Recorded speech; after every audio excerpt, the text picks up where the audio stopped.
Hey, how are you doing? I'm your Lyft driver tonight. Hey guys, this is Rich from Rich and Sarah Learning As We Grow. I know this video seems a little different, right? Like, why are we talking about driving as a rideshare driver? What's that about? Sarah and I have discussed this, and we talked to you all about this in the beginning, that we wanted to do this family vlog and be real. We want to be real people, or else what's the point? We can watch a sitcom and watch actors pretend to be something they're not anytime, and that's been going on for decades. Family vlogging is more about how it is for people in their real life and the real struggles they have and the real things you can celebrate with them as well. Okay, on this particular vlog on Rich and Sarah Learning As We Grow, I'm going to be discussing why I decided to be a rideshare, that's a Lyft or an Uber driver. Okay, many of you might already know that I am a recent law school graduate and that I recently sat for the bar in July of 2017. I recently found out in November that I did not pass the bar. The California bar exam's really hard, and the majority of people don't pass the first time. I was really hoping to be part of the minority that passes, and I studied hard, but it didn't happen for me. So, having a family of 5, in the struggle where I still have mouths to feed. So Sarah is a stay-at-home mother of 3, and she does a lot of homeschooling. And then on top of that, we do live in Los Angeles County, so as many of you know, it's really expensive to just survive out here. So, not being a lawyer yet, as we were really planning, I'm trying to find a way to supplement our income. This vlog is going to be about how I'm doing that. And what I'm doing right now is I've been driving for Lyft at night. And soon enough, I'm actually going to do some driving for Uber. And I'm going to compare the two and see which one works best. Okay, so Sarah and I sat down. I thought, we're just not quite making enough. I need to do something more. I looked into it and realized, hey, I could start driving by night and working by day. It allows me the freedom to study when I need to study, and allows me the freedom to work in my paralegal service small business that I've started recently. It then gives me also the flexibility to kind of take the weekends not off, but allow my time to still have time with the family on the weekends too. So this was our solution. Let me get into some of the pros and cons of this, because I know some of you are thinking like, how does even all that work, and like, why do people do this and all that? It's been quite an experience. I've been doing it for the last 10, 11 days. Pros. The flexibility is amazing. I drive when I want to drive, and that's awesome because I can literally work that around my family life, my work life, my study life. So I can't ask for better there. Another pro is it's actually a decent side income. In a week, I've made anywhere from $400 up to $700 in a week, and that's after I minus expenses. So I'm doing it where I rent a car through Lyft, and then they will deduct the amount at the end of the week. So that's like $180. But the nice part of that is I have an extra car. Like, I actually get that car through the week. It's not only that I can use it to drive people around, but I can use it for myself too. So it's not like a too bad a deal. Cons. And one of the reasons Sarah wanted me to even discuss this, because it's so much part of our lives right now, and we want to remain in the spirit of being transparent. When I'm telling her these stories when I get home, she's like, these got to get into the vlogs. So we're like, you know what? We discussed it. Let's be real. Okay. Let me tell you 2 stories. Story number 1. I'm driving around and I do this the best I can, right? Because if you're going to do a job, do it the best you can do it. I have the mints in the back. I got waters available for people. I make sure the car smells nice, right? I clean it regularly, like every other day, vacuum, make sure it's good to go. Okay, when people get in the car, it's like, hey, how are you doing? How's your day been? All that good stuff, right? Because if I'm the passenger, I want to feel comfortable. I'm driving with a stranger after all. All right, so I've been doing this and it's been great. I've been meeting interesting people, having a good time with it. I'm on like day 10. All right, I pick up these 2 guys. They're clearly coming from a USC, University of Southern California, party. And the one who actually ordered the ride, he seems good to go. It just seems like he's not intoxicated or anything like that. The other one, I didn't really pay much attention to. He got in, it was like a second note. He just jumped in real quick. I pull away, I kid you not, I got 400 feet away from where I picked them up.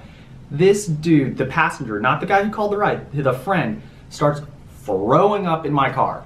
Upchucks, spews, all over the place. I'm talking like in the back seat, splattering on the window, just coming back at us. Like, oh my gosh. And I go, roll down the window, you know, because I'm urgent. And at this point, it's like, this is a rental car. I don't even own the car. He can roll down the window. Still going, right? But it's cold. For Southern California, that means it was 50 degrees out. It's cold, right? So he rolls the window back up. Clearly, I know this guy's not going to be done. I'm going to go, dude, roll the window down. Before he could get it back down again, throws up all over the floor right there by his feet, right? Gets the window back down. Okay. I could go on great detail. Let me just say this, disgusting, right? I keep my car immaculate. This dude gets in. We go 400 feet. And by the way, the whole trip wasn't even half a mile away. He's just going from like a frat house to the campus. And it was not even half a mile away. We're like 2 blocks, okay? He has obliterated my entire car. And here I'm like in downtown LA. I gotta somehow find a way to clean the car. I asked the friend when I let them out, or I asked the person who ordered the ride, I'm like, hey, you know, could you help me out? Oh, this is after I discovered they left their cell phone in the back seat, and I literally parked the car that was reeking, rolled down the windows, called them, ran it back to them where I dropped it off, and then asked the friend, hey, I can't get on campus. Do you mind grabbing some paper towels or something from a bathroom, a towel that I can help clean up? He's like, sorry, bro, I don't actually go to the campus. We're just waiting on a friend. Clearly, he has access to the campus. He's a student. I was like, really? Okay. So anyway, I then have to drive to a restaurant. I go to this Hawaiian barbecue, and it is off of, I got to give a shout out, because Emilio on Vermont, down by University of Southern California, like Vermont and Jefferson, to be specific. Emilio, you're a godsend, my friend. He literally gives me a huge thing of napkins, right? Cloths, like rags, gets them all, like, uses bleach on one of them, has this like all-purpose cleaner on another. Dude, this dude, I didn't order anything from the store. I just came in and asked for some napkins, and he just hooks me up, right? I have no way to clean out this throw up all over my car, and I still got to get rides. I mean, the evening is young, and this is the time to get, it's like time to strike. I can't give this up. And if you know anything how it works, you get bonuses by the amount of rides you get. So in LA, that can be hard because the rides you get tend to be long. You can go from LAX all the way out to, you know, Pacific Palisades, all the way to Pasadena. All those are like long rides and in LA take like hours. So you're not getting closer to the bonus because you get one ride. But at 11 p.m. at night around University of Southern California, you get some rides, and there are a lot of short rides. What am I doing? I'm scrubbing out this dude's throw up out of my car.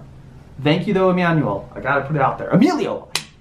Anyway, so I spend, while I'm cleaning this out, I am cleaning and I'm calling Lyft because I'm figuring out, what do I do? How does this work? And keep in mind, if you know anything about University of Southern California and where it's located, it's a pretty shady area. We're talking gangs, folks. I mean, it is a little bit sketchy, and it's late at night. As you can see, I'm not real thuggy, okay? So, I don't blend in real well. Anyway, I am cleaning this out, and I'm calling Lyft. Lyft has me, their like help center or whatever, and of course it's late at night. I'm on hold for like half an hour, right? And I just have it playing, the music's going. When I get on the phone and I actually talk to someone, they go, please take pictures of the damage. I just cleaned it all up. I mean, I'm like, you gotta be kidding me.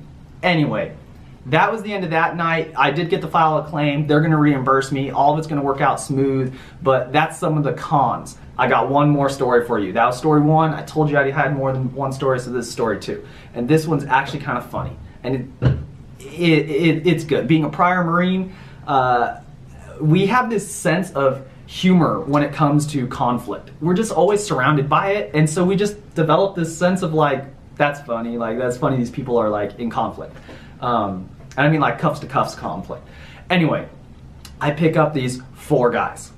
All right, same area, but it's a long ride. They need to travel 25 miles away, okay? It's actually closer to where we live. Anyway, they get in the car. First, the one guy I had to wait on. because they're of the three, one's not there, right? And I'm waiting. And I tell them, like, I give you 1 more minute. I gotta go. I gotta make money tonight. I'm like, okay, we got it. They get him. They get him before the minute. I'm like, okay, cool, let's go. We're driving away. We are, no kidding, like 10 miles down the road. That's like 20 minutes, right? 30 minutes into this ride, and the one guy starts, the guy who ordered the ride, he starts kind of asking other guys like, hey, are you gonna chip in $7 for this ride? Like, how are we gonna split this up and everything? All right. The one guy who was late to begin with, remember, right? He's already putting the group putting them out. And the guy who orders the ride, they start getting into it. The one guy who was late, he's like, dude, last time I always paid. Like, you never pay, and da-da-da-da. And then he even calls him some names. All right, we'll just say he calls him some names. The other guy, though, who ordered the ride, in the middle of, he's like, real smooth, just like, all right then, you know, if you're gonna be a hoe about it, you know, it's okay. Just smooth as it, just ripping into this guy, but smooth about it. I mean, he actually had skills. But you're the driver, right? You're trying to stay bipartisan, you want to keep them calm and all that. You know, you don't want to go cuff to cuff in the middle of your car, I gotta pull over and drag some people out. I don't want to get into all that. We're not quite there yet. But you don't want to take sides either. They're all paying passengers at some point. However, this dude, the one guy is just yammering, calling them names and everything, and while he's saying, last time I had to pay, he goes, ho! I almost lost it. The way he did it, the way he cut him off and just like, ho! And then every time the guy would start to speak, he'd be like, no, that ain't right, ho! I almost lost it. I almost just lost it and just started laughing, just busting up, because it was hysterical. Anyway, fast forward, I'm literally taking these guys through Alberto's because they had 2 stops. The one guy gets out, who's being called a hoe because he's acting okay, gets out. I then drop off the other guys. The first stop after Alberto's is the other dude who got out. It's his house because one of the guys he left in the car, he's staying with them that night. That dude, when we left Alberto's, he's still sitting there waiting for a ride. So now the other dude has to wait at his house before he can get a ride to go meet him there. Ridiculousness. All right, those are my 2 stories. That's the cons. You got the flexibility. You can make money, decent money for the hours you put in. However, you got to deal with some crazy people sometimes.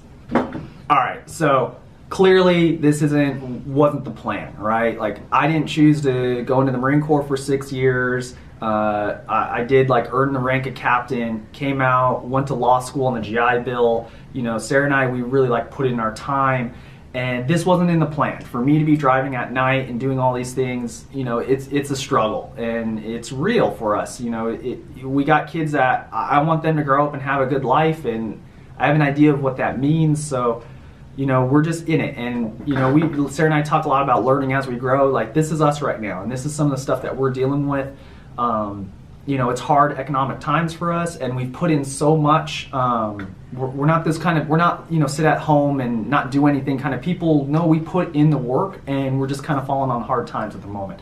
So if you all really kind of like this, please give me a thumbs up, give me your comments, let me know what you think. We're kind of like pulling back the curtain here, pulling back the veil, right? Like, wanting you to see like more real of who we are and what we're going through. So if this connects with you and you like it, please let me know. If you're like, hey, please just go back to like the funny stuff, that's all I care about, let us know that too. Cool, please don't thumbs down us, but you know, let us know. Until next time, see you manana.